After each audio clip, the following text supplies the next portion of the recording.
यादव जुड़ गए हैं, पप्पू यादव जी जुड़ गए हैं। पप्पू यादव जी, आवाज आ रही है आपको मेरी? पहले आप अपना प्रवचन बंद करिएगा, तब तो कुछ प्रवचन आप ही पूरा दुनिया दे रही है, आप ही नरेंद्र मोदी बन गए। गलत का है तो बताइए, और आप सबको गरिया रहे हैं। गलत का है तो बताइए। यूनिवर्सिटी के प्रोफेसर है क्या? नहीं, हिंसा का प्रोफेसर तो नहीं हूं। गलत का है तो बताइए। आप गरियाते जाएंगे? गलत का है तो बताइए। तो आप पहले सुन लीजिए। तो सुनाने के लिए तो बुलाया है ना, तो सुनाने के लिए तो बुलाया है। तब अपना ओपिनियन रखिए। तो आपसे पूछकर ओपिनियन तो नहीं रखूंगा ना। आप अपना ओपिनियन रखिए, मैं अपना ओपिनियन रखूंगा। आप अपनी बात रखिए। पप्पू यादव जी, आप अपनी बात रखिए। हाँ, तो अपना ओपिनियन हमको भी रखने दीजिए। तो रखिए ना, उसी लिए तो बुलाया है। ओपिनियन रखने दीजिए हमको भी। तो भैया आप अपना ओपिनियन रखिए, मैं अपना रख रहा था। मैं आपको दो तीन बात बोलिए, बोलिए पप्पू यादव। 2-3 बात मैं आपको बहुत क्लियर कहना चाहूंगा। बिल्कुल।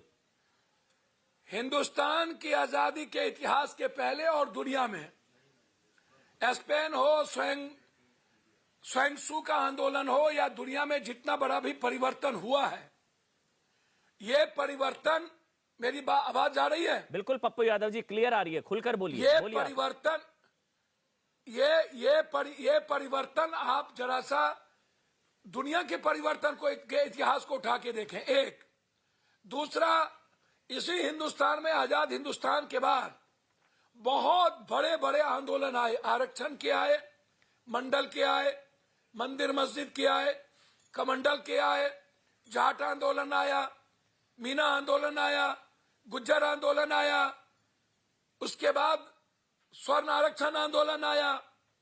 आप हिंदुस्तान के कई अलग अलग परिप्रेक्ष्य में, जब आप भाषा के नाम पर आंदोलन हुआ था, हिंदी और गैर हिंदी के नाम पर आंदोलन हुआ था, मैं उस संदर्भ में वहां ले जाना चाहता हूं कि क्या हिंदुस्तान में मंदिर मस्जिद के नाम पर, आरक्षण के नाम पर, स्वर्ण आरक्षण के नाम पर, जाट आंदोलन के नाम पर, किसान आंदोलन को छोड़ दीजिए, जहां पर 700 लोगों ने जान दी, जिन लोगों के आचरण ने 700 लोगों की जान ली, जिनके कारण 9 महीना हमारे किसान बैठे, आतंकवादी, उग्रवादी उनको भी कहा गया, उनके परिवार को बेसिया कहा गया।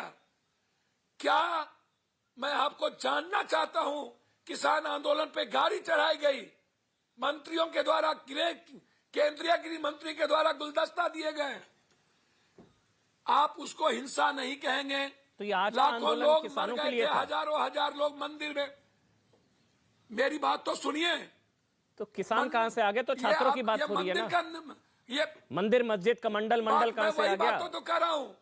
किसान कहां से आ गए? तो छात्रों की बात। भैया मेरे,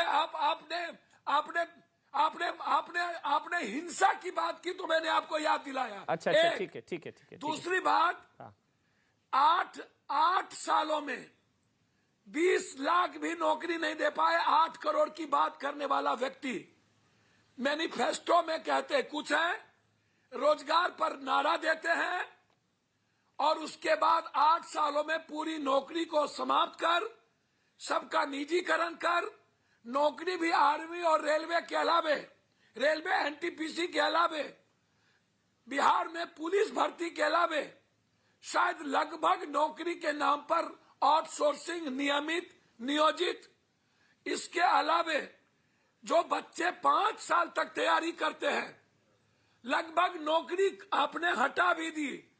जब निजीकरण होता गया, लगभग नौकरियों से लोगों का खात्मा हो गया। कोरोना में हमारी बड़ी से बड़ी कंपनियां गायब हो गई, खत्म हो गई। जीएसटी के बाद हमारे पर बहुत ज्यादा बोझ पड़ा। नोटबंदी के बाद हमारे फैक्ट्रियां 29 बंद हो गई। बिहार में पूंजी निवेश नहीं कर पाए। बिहार, आप जब बोलते कुछ है, चुनाव में आते हैं, विशेष राज देंगे। आप अपनी बात छोड़िए ना, छात्रों की बात करिए ना। हम आपको नौकरी देंगे। छात्रों की बात करिए। सर, मैं वही छात्रों की बात करता हूँ। आरआरबी, एनटीपीसी, रेलवे बोर्ड और रोजगार की बात की थी। ये आंदोलन किस लिए था? मांगे क्या है? जी जी, आपने उस पर आइए ना, पॉइंट पर आइए पप्पू जी, पॉइंट पे। हाँ जी, हाँ जी, जी जी।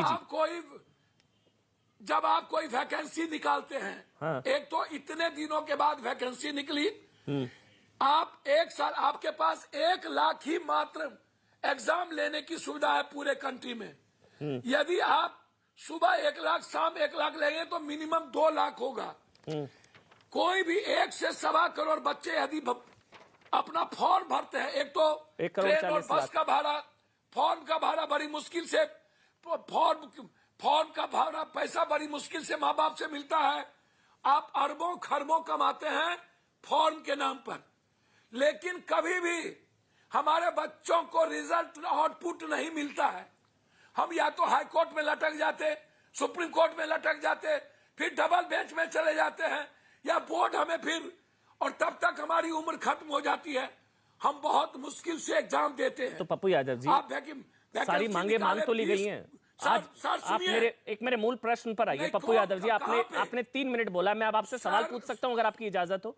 अगर आप बुरा ना माने, सवाल पूछ सकता हूं? हाँ, पूछिए। मेरे पास जो सरकार ने आरआरबी एनटीपीसी लेवल 1 की भर्तियों पर रोक लगा दी है, छात्रों की मांग सुनने के लिए समिति का गठन कर दिया है। छात्र 16 फरवरी तक समिति को अपनी शिकायतें भेजेंगे। परीक्षा में पास और फेल सभी छात्रों की सुनवाई होगी। 4 मार्च समिति अपनी सिफारिश सरकार को देगी। अब ग्रुप डी की 2 की बजाय 1 की परीक्षा होगी। एनटी, ये सारी मांगे मान ली गई हैं। तो आज ये सब क्यों था? सर मेरी बात है ना पप्पू यादव जी? जी मेरी बात तो सुन लीजिए सर, मेरी बात सुन लीजिए। बुलाए इसलिए, बोलिए आप पप्पू यादव। 7 महीने 9 महीने बैठाकर 700 लोगों को मारकर पूरे देश की इकोनॉमी को कोलैप्स कर आपका एजेंडा क्या है? निर्णय जिसको आप कर रहे हैं यादव जी, आपका एजेंडा क्या है? 700 किसान क्यों सुनूं? 700 किसान भड़का रहे हैं क्या छात्रों को? आप सर 700 किसान कहां से आ गए? छात्रों की बात करिए। सुनिए, अपनी पॉलिटिक्स के लिए छात्रों के कंधे का क्यों इस्तेमाल कर रहे हैं? आप क्या नरेंद्र मोदी की बात करिएगा? तो आप क्यों किसानों की बात कर रहे हैं? आज का मुद्दा क्या है? छात्रों का है। छात्रों को बख्श दीजिए सर, छात्रों की बदनामी मत कराइए। आप छात्रों के कंधे का इस्तेमाल करें। किसान आत्महत्या कहां से आ गई आज? किसान आत्महत्या के लिए ट्रेनों में आग लगाई क्या? पप्पू यादव जी, क्या बात कर रहे हैं आप? सर छात्रों का इस्तेमाल कर रहे हैं आप। सर 9 महीने के बाद, सर 9 महीने के बाद आपने अपना निर्णय वापस लिया।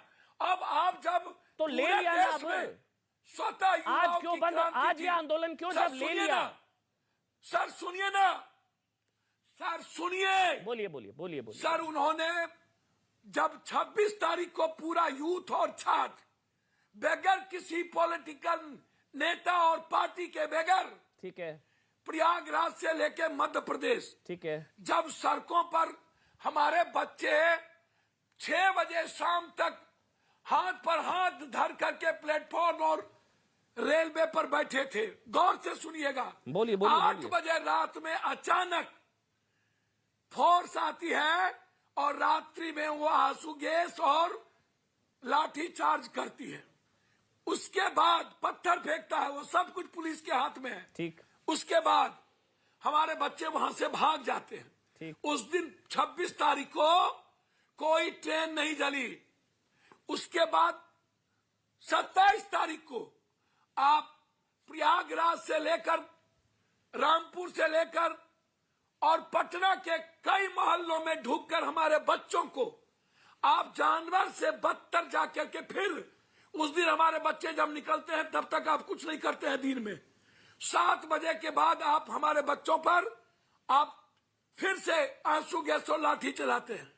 रात का समय आप चुनते हैं।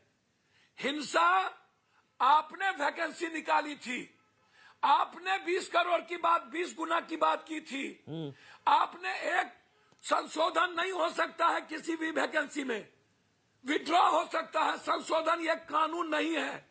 फिर ग्रुप डी का आपने वैकेंसी निकाला, ये इस ग्रुप सवाल डी का में जवाब संशोधन करके रेल आपने मंत्री 4 जी ने जवाब दिया। कर दी। रेल मंत्री जी ने बोला, एक मिनट सुनिए ना सर, सर, अगर अभी मुझे 35,281 पद थे, 7,05,446 छात्र पास हुए, तो फिर 20 गुना ज्यादा परीक्षार्थियों ने दूसरे राउंड के लिए क्वालिफाई किया था ना सर, इस वजह से। खैर, अब तो मांगे मान ली गई ना पप्पू यादव जी। भैया 1 मिनट सुन लीजिए। अब तो मांगे मान ली गई हैं। भैया 1 मिनट सुन लीजिए। भर्ती पर रोक लगा दी गई है, सब कुछ मान लिया, तो ये सब क्यों? भैया 1 मिनट बोलिए पप्पू यादव जी, बोलिए। 1 मिनट सुन लीजिए। बोलिए पप्पू जी, बोलिए ना। मैं चेयरमैन से मिला। हम 26 तारीख को राजेंद्र नगर स्टेशन पर 11 बजे रात में आए, फिर बच्चों को देखने हॉस्पिटल गए।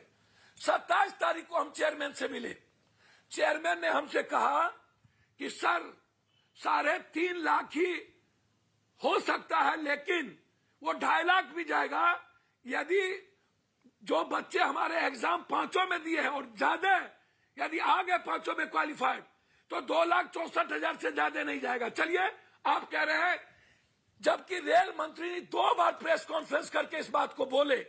लेकिन मेरा कहना यह है कि आप जब पूरे देश में मारपीट, हिंसा, जो आप कह रहे हैं, हिंसा उस्काने वाली गवर्नमेंट, फरेब करने वाली गवर्नमेंट, झूठ बोलने वाली गवर्नमेंट, स्टूडेंट को धोखा देने वाली गवर्नमेंट, फर्जी वैकेंसी का सहारा लेने वाली गवर्नमेंट, बाद में वो कहती है कि हमने आपका सब कुछ मान लिया। हाँ, ठीक। रिटर्न में आपने C2 का नहीं दिया, आपने उसके बाद 1 एग्जामिनेशन आपने रिटर्न में नहीं दिया। 4 मार्च को यूपी का चुनाव होता है, 4 मार्च को, और 10 तारीख को रिजल्ट निकलेगा। आप यह डरा हुआ सरकार, 56 इंच की ये व्यक्ति कभी किसान में डरता है तो कभी यूथ से। किसान आंदोलन पंजाब को छीना, या युवा क्रांति, छात्र क्रांति यूपी को छीनेगा। आपकी ना ये पॉलिटिकल स्पीच लग रही है, छात्रों की बात कर रही है। बरकराया गया। आप ना छात्रों से ज्यादा अपनी बात रख रहे हैं। तो ये रैली का मंच नहीं है। चुनाव के लिए किसान, पंजाब चुनाव, हिंदू मुसलमान मंडल का मंडल, आपकी भाषा ज्यादा चुनावी है। इसलिए मुझे लग रहा है कि बच्चों के कंधे का इस्तेमाल कर रहे हैं आप अपना सियासी बंदूक साधने के लिए। मांगे मान ली गई हैं सर, आज आंदोलन क्यों फिर? जब मांगे मान ली गई हैं, ट्रेन जलाने से क्या होगा? हाँ, हिंसा की बात करी ना। जब मांगे मान ली गई है, परीक्षा पर रोक लगा दी गई है, समिति का गठन कर दिया गया है। सर, हिंसा करता है पॉलिटिशियन, हिंसा करता है पॉलिटिशियन, हिंसा करता है पदाधिकारी जो टैक्स के पैसे का चोरी करता है। ठीक है पप्पू यादव जी, 1 मिनट रुकिए आप। 1 मिनट मैं बदलता है। अच्छा 1 मिनट रुकिए ना पप्पू यादव जी, आपने मेरे ख्याल से 10 मिनट आपने बात रखी ना। 1 मिनट नहीं, मैं देख रहा हूँ, सारी तस्वीरें मैं दिखा रहा हूँ। जो ट्रेन में आग लगाई गई है वो भी दिखा रहा हूँ, सारी तस्वीरें दिखा रहा हूँ मैं पप्पू यादव जी। नहीं, मैं सारी तस्वीरें दिखा रहा हूँ। आपके पास ज्यादा होंगी क्योंकि आप ही के कार्यकर्ता है वो, आपके पास ज्यादा तस्वीरें होंगी। अजय आलोक, 1 मिनट रुकिए। अजय आलोक है जेडीयू से, अजय आलोक वो कुछ कहना चाह रहे हैं। पप्पू यादव 1 मिनट रुकिए ना, उनकी भी आवाज आने दीजिए, रुकने दीजिए ना। एक मैं छात्रों के साथ हूं। आप छात्रों की बदनामी वाला बंद करा रहे हैं। ये छात्र थोड़ी ना कर रहे हैं, ये छात्र थोड़ी ना ट्रेन में आग लगाते हैं, छात्र थोड़ी ना महिलाओं से बदतमीजी करते हैं। छात्रों के कंधे का इस्तेमाल कर रहे हैं आप लोग, ये छात्रों के कंधे का इस्तेमाल कर रहे हैं। बेचारे भोले वाले छात्रों को बदनाम कर रहे हैं आप लोग। अपनी रोटियां सेकने के लिए छात्रों का इस्तेमाल कर रहे हैं आप लोग। पॉलिटिशियन इन्वॉल्व नहीं है। अजय आलोक, ये पार्टियों के झंडों के साथ सड़कों पर उतर रहे, आग लगा रहे हैं। सर, कोई छात्र ना ट्रेन नहीं फूंकता ऐसे, कोई छात्र ट्रेन नहीं फूंकता ऐसे। आज कहीं आग नहीं लगी तो वो आग क्यों लगी? ये छात्र हैं, ये तस्वीरें देखे छात्र हैं, ये महिलाओं से बदतमीजी हो रही है, हाथों में पार्टियों के झंडे हैं, ये छात्र हैं। नहीं उखाड़े गए। ये आज की तस्वीरें हैं पप्पू यादव जी, आज की तस्वीरें हैं। छात्रों के साथ रहिए। अब देखिए मंदिर आ गया, मंदिर बनाने में ये मंदिर, मंडल, कमंडल, किसान सब आएगा। बात छात्रों की करिए, छात्रों की बात करिए पप्पू यादव जी, छात्रों की बात करिए। अजय आलोक, चलिए छात्रों की बात करिए सर, छात्र भक्ति करिए, छात्र भक्ति, छात्रों की आवाज बनिए, पार्टी की आवाज मत बनिए। पार्टी आती जाती रहेंगी, छात्र जरूरी हैं। छात्रों की बात करिए, छात्रों का कंधा चाहिए, उनकी बात नहीं करेंगे। चुनावी भाषण का मंच नहीं है ये। अजय आलोक छात्रों की बात करिए सर। पप्पू यादव जी छात्रों की बात करिए, छात्रों की बात करिए। नहीं कर रहे आप छात्रों की बात। मंडल, कमंडल, किसान, 700 किसान तो सुई आपको पहुंचाता हूं। तो किसान, कमंडल, मंडल, हिंदू मुस्लिम मंदिर मस्जिद कहां से आ गया? अजय आलोक, चलिए ठीक है सर, हो गया। पप्पू यादव जी 1 मिनट सुन लीजिए। पप्पू यादव 1 मिनट। गुरु प्रकाश भी हैं, नवल जी हैं आरजेडी से। पप्पू यादव 1 मिनट। अजय आलोक को सुनकर जाइएगा 1 मिनट। अजय आलोक को सुनकर जाइएगा, 1 मिनट रुक जाइए। 1 मिनट का टाइम मांगूंगा आपका, सिर्फ 1 मिनट का। नहीं, क्यों नहीं सुनना, क्यों नहीं सुनना आपको? आप हिंसा करने के लिए आए थे, अपनी बात रखे, अपनी बात करके चले जाएंगे आप। अजय आलोक आप बोलिए। अजय आलोक, आंदोलन किया था। हो गया। अजय आलोक आप बोलिए। अजय आलोक।